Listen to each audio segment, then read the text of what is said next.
मेरे दोस्तों और अजीज साथियों, एक वीडियो यूट्यूब पर खूब वायरल हो रही है जिसमें बकरा ईद को लेकर तरह तरह की बातें फैलाई जा रही हैं, जो सब मेरे दोस्तों झूठ है।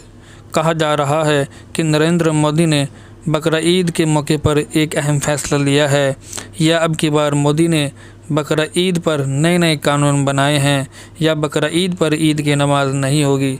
मेरे दोस्तों, ऐसी बातों की जांच पड़ताल की गई, मोदी के ट्विटर अकाउंट को देखा गया, न्यूज़पेपर देखे गए, लेकिन कहीं पर भी ऐसी कोई बात देखने को नहीं मिली जिसमें कहा गया हो मोदी ने बकरा ईद के मौके पर नए कानून बनाए हों या नया फरमान आदेश दिया हो, क्योंकि ऐसे यूट्यूब बनाने वाले बिना तहकीक करे, बिना जांच करे बातें फैला रहे हैं, वीडियो बना कर शेयर कर रहे हैं।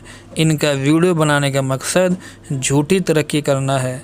मेरे दोस्तों, ऐसे चैनल को कभी सपोर्ट, कभी सब्सक्राइब ना करें जो झूठी बातों को फैला रहे हों।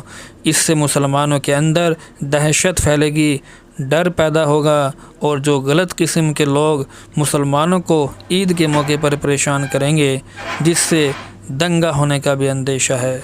मेरे दोस्तों, अल्लाह के रसूल के हदीस का मफ़हूम है कि मुसलमान बख़ील हो सकता है, बुज़दिल हो सकता है, लेकिन मुसलमान झूठा नहीं हो सकता। ऐसे वीडियो को कभी शेयर मत करो।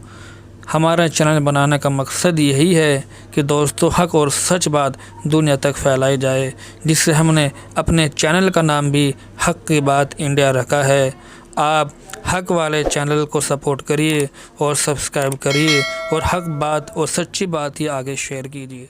खुदा हाफिज़।